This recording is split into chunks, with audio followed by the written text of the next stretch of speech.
हमारे YouTube channel स्माइला tutorials में आपका स्वागत है। मैं ब्रिजराज कंप्यूटर फैकल्टी। आज की इस वीडियो में हम subject computer science class 10th chapter 5 operating system के बारे में डिटेल्स में पढ़ेंगे। तो आओ शुरू करते हैं। जैसे ही आपको पहले बताया कि इस चैप्टर का नाम है ऑपरेटिंग सिस्टम। कोई भी इलेक्ट्रॉनिक डिवाइस जैसे कि computer, smartphone, iPhone, tab, laptop वो तब तक काम नहीं करेंगे जब तक उसमें ऑपरेटिंग सिस्टम नहीं होगा। ऑपरेटिंग सिस्टम एक सिस्टम सॉफ्टवेयर है जिसका काम क्या है, किसी कंप्यूटर को ऑपरेट करना और रन करना। ये कंप्यूटर का वो पार्ट है जिसके बिना हमारा कंप्यूटर काम नहीं कर सकता। ये हमें ऐसा एनवायरनमेंट प्रोवाइड करता है जिससे जो यूज़र है वो हार्डवेयर को आसानी से यूज़ कर सकता है। इसमें अलग अलग टास्क होते हैं ये परफॉर्म करता है, जैसे file management, memory management, process management, input output को हैंडल करना और कंप्यूटर के जितने भी पेरिफेरल डिवाइसेस हैं, चाहे इनपुट है, आउटपुट है, स्टोरेज है, उनको भी ये मैनेज करता है। ऑपरेटिंग सिस्टम में विंडोज़ आ जाता है, डोस, यूनिक्स, लाइनक्स और मैक। अगर ऑपरेटिंग सिस्टम की बात करें तो ऑपरेटिंग सिस्टम की डेफिनेशन यह कहती है कि it is a program that act as an interface between user and hardware. कि ऑपरेटिंग सिस्टम हमारे बीच और कंप्यूटर हार्डवेयर के बीच एक इंटरफेस का काम करता है। हार्डवेयर होता है कंप्यूटर के फिजिकल पार्ट्स जैसे keyboard, mouse, monitor, printer, speaker, और सॉफ्टवेयर होते हैं कंप्यूटर में प्रोग्राम्स। और यूजर कौन है? हम लोग। ऑपरेटिंग सिस्टम एक सॉफ्टवेयर है जिसके थ्रू हम हार्डवेयर के साथ इंटरेक्ट कर सकते हैं। हम अगर हमारे पास हार्डवेयर है लेकिन बीच में ऑपरेटिंग सिस्टम नहीं है तो हम कंप्यूटर पे काम नहीं कर पाएंगे। या आप इस डायग्राम में देख सकते हैं, सबसे नीचे हार्डवेयर है जिसमें CPU, RAM, input output devices है। उसके बाद इसके ऊपर ऑपरेटिंग सिस्टम है जिसमें दोनों सॉफ्टवेयर आते हैं, सिस्टम सॉफ्टवेयर भी और एप्लीकेशन सॉफ्टवेयर भी। और यूज़र 1, यूज़र 2, यूज़र एन वो यूज़र हैं जो सिस्टम को एक्सेस कर रहे हैं। अगर कंप्यूटर की बात करेंगे, आप कंप्यूटर लैब में काम करते हो, उसमें देखा होगा कि विंडो 10 या विंडोज़ 11 होगी, दैट इज ऑपरेटिंग सिस्टम। आपका मोबाइल फ़ोन है, उसमें आपने देखा होगा एंड्रॉयड ऑपरेटिंग सिस्टम है। मैं स्टार्टिंग में आपको बताया था कि कोई भी इलेक्ट्रॉनिक डिवाइस है उसमें कोई ना कोई ऑपरेटिंग सिस्टम होता है जिसकी मदद से वो काम करता है। जो ऑपरेटिंग सिस्टम या कंप्यूटर को काम करने योग्य बनाता है। अब आगे services provided by operating system की इंटरनेट कौन कौन सी सर्विसेज प्रोवाइड करता है। इसमें काम है user interface, program execution, I operations, file system manipulation, communication, error detection, resource allocation और प्रोटेक्शन। अगर बात करें यूजर इंटरफेस की तो इसको यूआई भी बोलते हैं। इसका भी मतलब है कि हम कंप्यूटर के साथ कैसे इंटरेक्ट कर पा रहे हैं। इसमें 3 इंटरफेस होते हैं, बैच इंटरफेस, सीयूआई और जीयूआई। बैच इंटरफेस जो है, इसमें जो आपकी कमांड्स होती थी वो फाइल्स के थ्रू होती थी। वो फाइल्स एग्जीक्यूट होती थी, उसके बाद में जो रिजल्ट था आपको आउटपुट के रूप में मिलता था। उसके बाद इंप्रूवमेंट हुई, आया सीयूआई जिसको बोलते हैं कैरेक्टर यूजर इंटरफेस। इसमें क्या होता था, सारी कमांड्स कीबोर्ड के थ्रू यूज होती थी, उस टाइम माउस यूज नहीं होता था। जैसे कि एमएस डोस, माइक्रोसॉफ्ट डिस्क ऑपरेटिंग सिस्टम, उसमें माउस काम नहीं करता, सिर्फ कीबोर्ड के थ्रू कमांड्स दे सकते थे। उसके बाद माउस की इन्वेंशन होगी तो एक नया इंटरफेस आ गया जिसको नाम दिया गया जीयूआई, ग्राफिकल यूजर इंटरफेस या ग्राफिक्स यूजर इंटरफेस। इसमें हम क्या कर सकते हैं, किसी भी मेन्यू पे क्लिक कर सकते हैं, किसी भी आइकन पे क्लिक कर सकते हैं, जैसे पेंट में डायरेक्ट पेंटिंग कर सकते हैं माउस के थ्रू। अब एक और न्यू इंट्रोड्यूस हुआ है, आप सभी डेली यूज करते हो अपने स्मार्टफोन पे, टच यूजर इंटरफेस। तो वो भी एक इंटरफेस है जिसे हम यूज कर सकते हैं। अब दूसरा पॉइंट है प्रोग्राम एग्जीक्यूशन। कि कंप्यूटर के अंदर कोई भी प्रोग्राम जिसे आप रन करना चाहते हो, एग्जीक्यूट करना चाहते हो, तो उसको बोलते हैं प्रोग्राम एग्जीक्यूशन। अब प्रोग्राम एग्जीक्यूशन में क्या किया जाता है, जैसे प्रिंट पुलर, ये प्रिंट की कमांड आप देते हो, नेम सर्वर, फाइल सर्वर, और ये कौन कौन से इसमें मैनेजमेंट होती है, load the programme into memory, किसी भी प्रोग्राम को मेमोरी में लोड करना, उस प्रोग्राम को एग्जीक्यूट करना, handles program execution, process synchronization की प्रोसेस की ऑर्डरिंग करनी, कौन सा प्रोसेस पहले चलेगा कौन सा बाद में चलेगा, प्रोसेस कम्युनिकेशन, प्रोसेस आपस में कैसे कम्युनिकेट करेंगे, डेडलॉक हैंडलिंग, अगर कोई प्रोग्राम सिस्टम में डेडलॉक जनरेट कर रहा है जिसके कारण सिस्टम हैंग हो सकता है, उसको कैसे हैंडल करना है। और थर्ड पॉइंट है IO operation, input output operation. Computer में आपने कोई भी इनपुट ऑपरेशन परफॉर्म करना है, कोई भी आउटपुट ऑपरेशन परफॉर्म करना है, उसके लिए इनपुट आउटपुट डिवाइसेस यूज होती हैं, उसकी भी सारी जो मैनेजमेंट है वो कौन करता है, ऑपरेटिंग सिस्टम।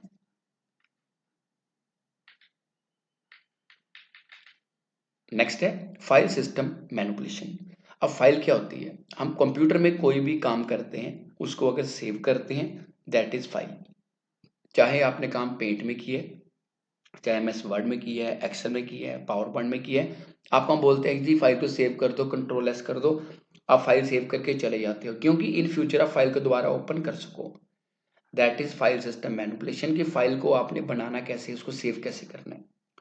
सो इसमें क्या क्या आ जाता है, program needs to write a file, write a file, ये अगर किसी फाइल को रीड करना है या राइट करना है, फाइल को परमिशन देनी है, उसके अलावा फाइल को आपने रीड ओनली करना है, रीड राइट करना है या कुछ और करना है। इसके अलावा आपने फाइल को इंटरफेस करना यूजर के लिए, क्रिएट करना है या डिलीट करनी है फाइल। इसके अलावा अगर कोई डायरेक्टरी है उसको क्रिएट करना या डिलीट करना है, वो भी फाइल सिस्टम मैनेजमेंट में ही आता है। फाइल और फोल्डर में ये डिफरेंस है कि फाइल में इंफॉर्मेशन स्टोर होती है और फोल्डर में फाइल्स और सब फोल्डर्स। फोल्डर की पहचान क्या होती है, ये येलो रंग का होता है, पीले रंग का होता है, जिसमें हम अलग अलग फाइल्स और फोल्डर सेव कर सकते हैं, लेकिन फाइल में इंफॉर्मेशन सेव होती है। अब आ गया कम्युनिकेशन। जब कोई प्रोसेस दूसरे प्रोसेस के साथ इंफॉर्मेशन एक्सचेंज करना चाहता है तो उस केस में कम्युनिकेशन यूज होती है। सो जो डिफरेंट प्रोसेसेस हैं वो सेम कंप्यूटर और डिफरेंट कंप्यूटर्स में भी कम्युनिकेशन कर सकते हैं थ्रू नेटवर्क। और इसकी जरूरत तब कब पड़ती है, जब दो प्रोसेसेस जो है उनको डाटा चाहिए हो किसी और कंप्यूटर से या सेम कंप्यूटर में और उसको ट्रांसफर करना हो। उसके अलावा both the processes can be on one computer और different computer but are connected through a network. अगर सिंगल कंप्यूटर में फिर तो कोई इशू नहीं है, अगर दो अलग अलग कंप्यूटर्स में कम्युनिकेशन करवानी है तो उसके लिए कंप्यूटर नेटवर्क होना जरूरी है। आगे आ गया एरर डिटेक्शन। एरर का मतलब होता है गलती। कंप्यूटर में किसी भी समय पे कोई एरर आ सकता है और कहीं पे भी आ सकता है, चाहे सीपीयू में या कंप्यूटर के हार्डवेयर में या किसी भी इनपुट आउटपुट डिवाइस में। उस केस में इस एरर को ऑपरेटिंग सिस्टम आसानी से हैंडल कर सकता है। कई बार वो खुद ही ऑटोमेटिकली ट्रबल शूट करके उसको ठीक कर देता है और कई बार वो एरर को चेक करके बताता है क्या क्या एरर्स हैं और उसके अकॉर्डिंगली वो एक्शन लेता है उसको ठीक करने के लिए। अब आगे आ गया रिसोर्स मैनेजमेंट। जब हम कंप्यूटर में काम करते हैं तो हमारे पास बहुत ज़्यादा यूज़र भी काम करते हैं और मल्टीपल प्रोग्राम्स भी कंप्यूटर में एट द सेम टाइम चलते हैं। अब कंप्यूटर में काफ़ी रिसोर्सेज होते हैं, जैसे input resources, output resources, main memory, CPU. अब ये सारे मेरे रिसोर्सेज हैं। अब किस प्रोसेस को इनपुट आउटपुट डिवाइस देनी है, सीपीयू देना है, मेमोरी देनी है या डिस्क देनी है, उसकी मैनेजमेंट जो है वो भी ऑपरेटिंग सिस्टम कर सकता है। So operating system act as a resource manager और उसके लिए शेड्यूलर सेट करता है कि किस प्रोग्राम को किस शेड्यूलिंग के अकॉर्डिंगली रन किया जा सके। फिर जब सीपीयू शेड्यूलिंग एल्गोरिथम यूज करता है, सीपीयू प्रॉपर्ली तरीके यूज हो सके, बेटर उसकी यूटिलाइजेशन हो सके। अब आगे आ गया प्रोटेक्शन। प्रोटेक्शन का मतलब है कि way to control the access of program, processes और user to the resources defined by computer system. इस सिस्टम के अंदर काफी ज्यादा प्रोग्राम चल रहे हैं, उनको प्रोटेक्शन कैसे देनी है ताकि अगर प्रोग्राम इकट्ठे काम कर रहे हैं वो एक दूसरे को इंटरप्ट ना करे या एक दूसरे के प्रोग्राम को खराब ना करे। और इसके अलावा हम इसको सिक्योरिटी भी बोल सकते हैं। जैसे आप अपने मोबाइल में पिन लगाते हो, पैटर्न लगाते हो, उसी तरह कंप्यूटर में भी आप पासवर्ड लगा के अथेंटिकेशन यूज कर सकते हो जिससे आपका सिस्टम प्रोटेक्ट हो जाए कि कोई अनऑथराइज यूजर आपके कंप्यूटर को एक्सेस ना कर सके। अब आगे आ गया टाइप्स ऑफ ऑपरेटिंग सिस्टम। पहला है बैच ऑपरेटिंग सिस्टम। ये सबसे पुराना ऑपरेटिंग सिस्टम है। इसमें जो यूजर है वो डायरेक्ट कंप्यूटर के साथ इंटरेक्ट नहीं कर सकता। इसमें यूजर क्या करता था, अपनी जॉब को, प्रोग्राम को ऑफलाइन प्रिपेयर करता था जैसे पंच कार्ड में, उसके बाद किसी कंप्यूटर सेंटर में जाके कंप्यूटर ऑपरेटर को सबमिट करवाता था। वहां पे कंप्यूटर ऑपरेटर क्या करता था, प्रोग्राम्स का एक बैच बनाता था मतलब एक के ऊपर एक के ऊपर एक के ऊपर जो भी प्रोग्राम है। बाद में उन प्रोग्राम को वन बाय वन कंप्यूटर में फीड कर देता था और उसके बाद जो रिजल्ट आता था वो वापस चला जाता था उस यूजर के पास जिसने कंप्यूटर के लिए डाटा उसने दिया था। मैं इसमें एग्जांपल क्या, कार रीडर लिया, सीपीयू के पास गया और प्रिंट आउट सीधा निकल आता था। ये सबसे पुराना ऑपरेटिंग सिस्टम था। इसकी प्रॉब्लम्स क्या थी कि यूजर और सिस्टम के बीच इंटरेक्शन नहीं हो पाती थी और सीपीयू काफी समय फ्री रहता था और मैकेनिकल इनपुट आउटपुट होती थी वो स्लो होती थी सीपीयू से ज्यादा। और इसके अलावा प्रायोरिटी असाइन करना बड़ा मुश्किल होता था। मान लो 10 प्रोग्राम दिए हैं, पहला प्रोग्राम अभी चल रहा है और 10वें को वेट करनी पड़ेगी जब तक उसके पिछले 9 प्रोग्राम पूरे ना हो जाएं। तो इसकी जो स्पीड थी कम होती थी और जो सीपीयू प्रॉपर्ली यूटिलाइज नहीं होता था। ये आप डायग्राम देख सकते हैं इसका।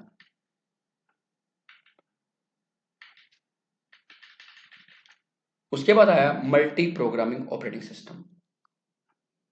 मल्टी प्रोग्रामिंग का मतलब हो गया कि मेमोरी में एक ही टाइम पे काफी ज्यादा जो प्रोग्राम्स थे मेमोरी में आ सकते थे। जैसे देख सकते हैं कि सबसे पहले मेन मेमोरी में ऑपरेटिंग सिस्टम है, उसके बाद प्रोग्राम ए, प्रोग्राम बी और प्रोग्राम सी। अगर इस डायग्राम की बात करें तो आप देख सकते हैं कि जो प्रोग्राम ए है वो सेकेंडरी स्टोरेज डिवाइस को यूज कर रहा है, जो प्रोग्राम बी है वो सीपीयू को यूज कर रहा है, लेकिन जो सी प्रोग्राम है वो वेटिंग स्टेज में है। वो वेट करेगा कि जैसे ही ए प्रोग्राम डिस्क फ्री करेगा, जहाँ बी प्रोग्राम सीपीयू फ्री करेगा, तब उसको वो रिसोर्स एलोकेट होगा जो उसको चाहिए होगा। सो इस तरह मल्टी प्रोग्रामिंग में एट द सेम टाइम एक से ज्यादा प्रोग्राम सिस्टम में एंटर कर सकता था। और इसमें क्या हो गया कि यूजर की इंटरेक्शन भी हो रही है और एक से ज्यादा प्रोग्राम मेमोरी में भी आ रहा है, जिसके कारण सीपीयू की यूटिलाइजेशन वो बढ़ जाती थी और सीपीयू ज्यादा देर फ्री नहीं बैठता था। अब आगे आ गया time sharing operating system. Time sharing operating system में होता क्या था कि जो नंबर ऑफ यूजर हैं वो डायरेक्टली कंप्यूटर को एक्सेस कर सकते हैं। इसमें हर यूजर को सेपरेट टर्मिनल मिलता है। टर्मिनल मतलब कि एक मॉनिटर, कीबोर्ड और माउस कह सकते हैं, जिससे वो क्या कर सकता है, अपनी टर्न के अकॉर्डिंगली आई डिवाइसेस को यूज कर सकता है, क्योंकि इसके पास अपना कोई सीपीयू नहीं होता। इसमें जितने भी टर्मिनल थे, कंप्यूटर थे, नोड्स थी, वो मेन कंप्यूटर के साथ अटैच होते हैं और उनको अपने टाइम के अकॉर्डिंगली काम करना पड़ता था। इसमें सीपीयू शेड्यूलिंग टेक्निक्स यूज होती हैं, जिसमें हर यूजर को एक टाइम स्लाइस मिलती है जिसको बोलते हैं टाइम क्वांटम। वो 10 या 20 मिली सेकंड का हो सकता है। जैसा डायग्राम में देख सकते हैं कि मेन मेमोरी में time sharing supervisor operating system है, user one, user two, user N और नीचे सीपीयू। अब terminal one, terminal two, terminal N, इस पे अलग अलग यूजर बैठे हैं। अब टाइम शेयरिंग सुपरवाइजर देखेगा कि किस यूजर को राइट देना है सिस्टम को एक्सेस करने का। अब इसके एडवांटेजेस क्या हैं, सीपीयू का जो फ्री टाइम है रिड्यूस होता है, जो आउटपुट पेपर है वो रिड्यूस होती है, डुप्लीकेशन सॉफ्टवेयर अवॉइड होता है और रिस्पॉन्स क्विक होता है, जल्दी रिस्पॉन्स आ जाता है। और लिमिटेशंस क्या है, लार्ज मेन मेमोरी रिक्वायर्ड है और सीपीयू शेड्यूलिंग टेक्निक्स चाहिए मैनेजमेंट के लिए और मेमोरी मैनेजमेंट भी रिक्वायर्ड है और सिक्योरिटी और इंटीग्रिटी का भी ध्यान रखना पड़ता है इसमें, जब ये एक इशू रहता है। अब आगे आएगा मल्टी प्रोसेसिंग ऑपरेटिंग सिस्टम। इसे मल्टी प्रोसेसर ऑपरेटिंग सिस्टम भी बोलते हैं। कहते हैं कि जिस ऑपरेटिंग सिस्टम में एक से ज्यादा सीपीयू यूज हो उसको बोलते हैं मल्टी प्रोसेसिंग ऑपरेटिंग सिस्टम या मल्टी प्रोसेसर ऑपरेटिंग सिस्टम। आप देख सकते हैं लेफ्ट साइड पे सीपीयू वन है, इसमें आईओ प्रोसेसर है और आईओ डिवाइसेस है। राइट साइड पे भी सेम और बीच में कॉमन मेन मेमोरी है। इससे क्या होगा, स्पीड बढ़ जाएगी, क्योंकि अगर एक सीपीयू काम कर रहा है तो स्पीड तो है ही है, लेकिन जब दो सीपीयू काम करेंगे तो और स्पीड बढ़ जाएगी। और ये फायदा है कि अगर मान लो एक सीपीयू खराब हो जाता है तो कोई इशू नहीं है, दूसरा सीपीयू सारा बर्डन ले लेगा और काम को चलाता रहेगा।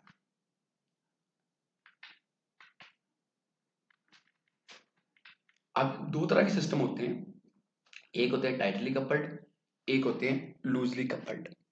जो टाइटली कपल्ड है इसमें सिंगल प्राइमरी मेमोरी होती है जिसे सारे प्रोसेसर यूज करते हैं, और जो लूजली कपल्ड है इसमें क्या होता है कि हर प्रोसेस के पास अपनी लोकल मेन मेमोरी होती है। टाइटली कपल्ड को पैरेलल प्रोसेसिंग ऑपरेटिंग सिस्टम भी बोलते हैं और लूजली कपल्ड को डिस्ट्रीब्यूटेड ऑपरेटिंग सिस्टम। अब मल्टी प्रोसेसिंग की एडवांटेजेस क्या हैं, ये हमारे सिस्टम की परफॉर्मेंस इंप्रूव करता है। क्योंकि प्रोग्राम पैरेलल में चलते हैं। इसके अलावा ये हमें बैकअप प्रोवाइड करता है। बताया था जैसे पहले कि एक सीपीयू मान लो खराब हो गया, दूसरा सीपीयू ऑटोमेटिकली काम को कंप्लीट कर देगा। और लिमिटेशंस क्या है कि लार्ज मेन मेमोरी चाहिए और बहुत ही सोफिस्टिकेटेड ऑपरेटिंग सिस्टम चाहिए शेड्यूलिंग के लिए, और ये सिस्टम महंगे होते हैं। अब आगे आ गया नेटवर्क ऑपरेटिंग सिस्टम, एनओएस।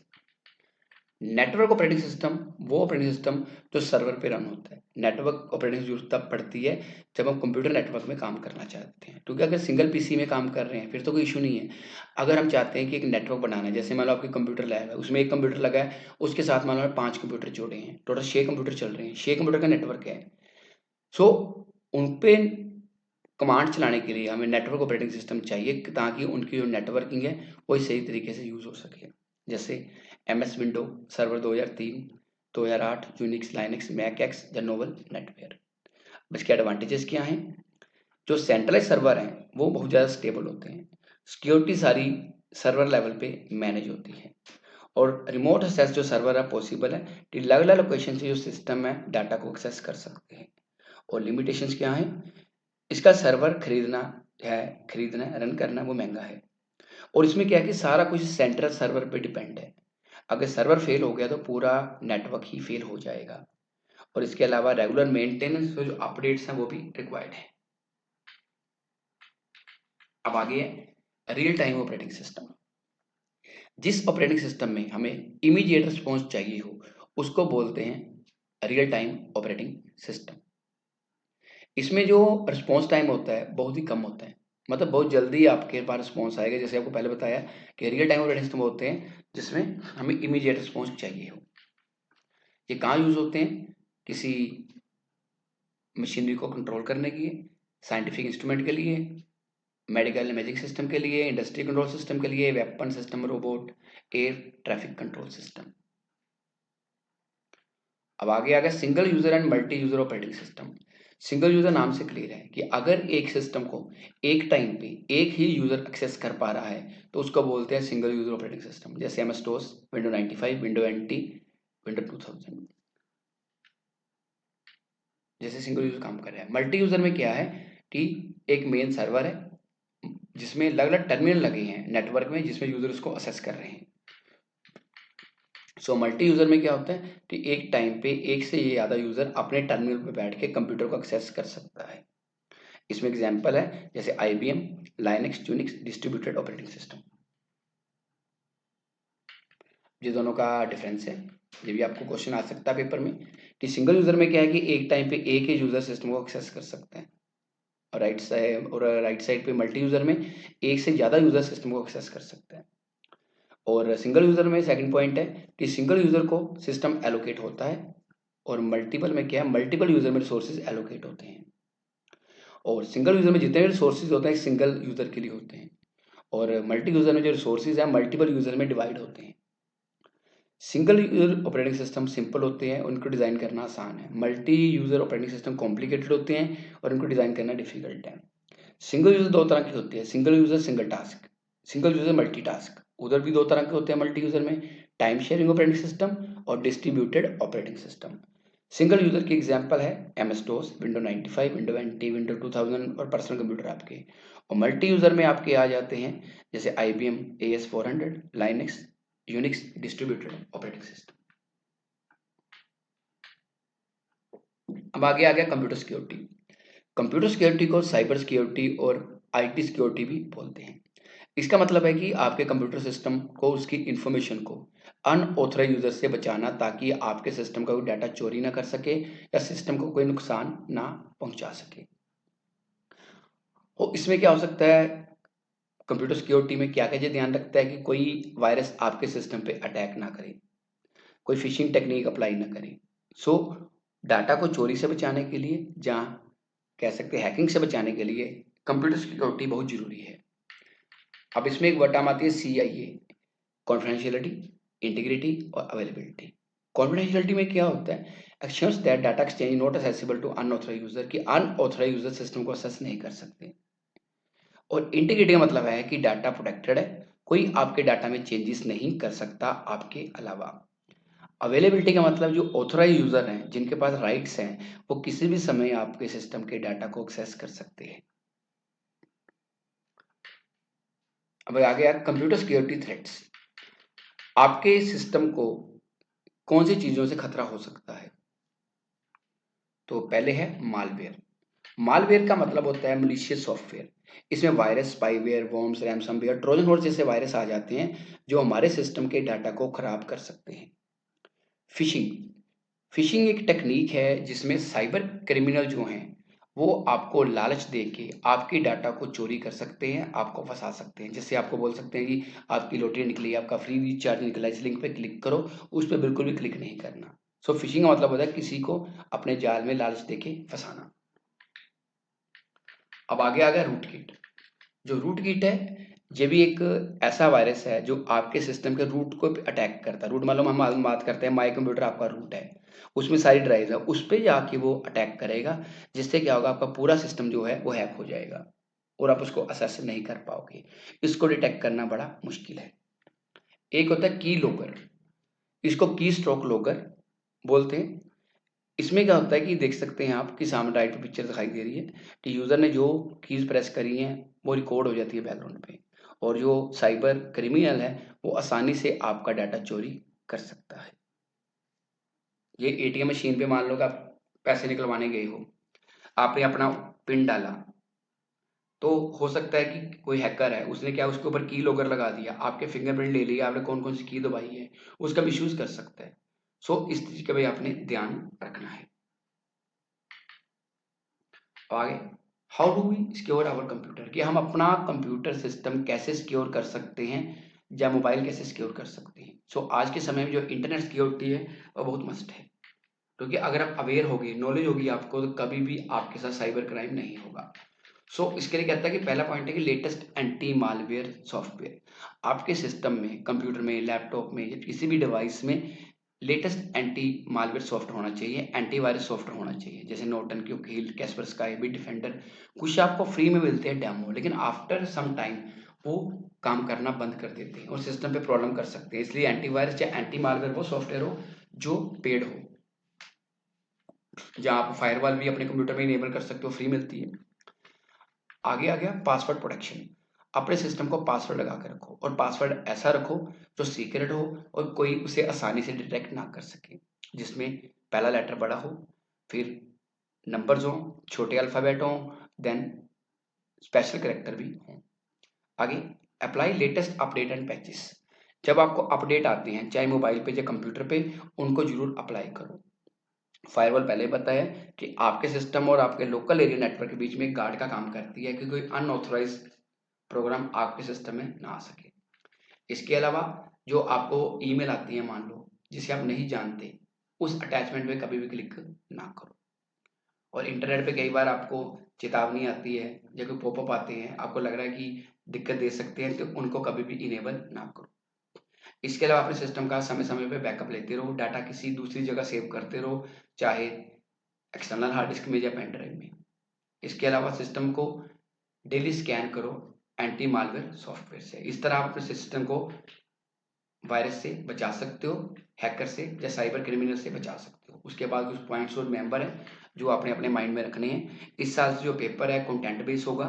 सिर्फ अगर हम सोचेंगे कि हमने नोट्स पढ़ ली हैं, उसके थ्रू पेपर क्या तैयारी कर लेंगे और नहीं कर पाएंगे। सो पेपर की तैयारी के लिए आपने कोई भी जो टॉपिक है उसको खाली नहीं छोड़ना। अब जो पॉइंट टू रिमेंबर है, इसके थ्रू आप पूरे चैप्टर को गो थ्रू कर सकते हो। इसको पॉज करके भी आप देख सकते हो, पढ़ सकते हो, और उसके साथ साथ अपनी बुक से भी आप इसको देख सकते हो। इसके बाद इस चैप्टर के मल्टीपल चॉइस क्वेश्चन है, और मल्टीपल चॉइस क्वेश्चन के बाद इस चैप्टर के फिलअप्स हैं। इसकी वीडियो ऑलरेडी मैंने यूट्यूब चैनल पे अपलोड की हुई है। जैसे आप 10th क्लास की प्लेलिस्ट खोलोगे ये आपको मिल जाएंगे, और उसके साथ साथ ट्रू फॉल्स।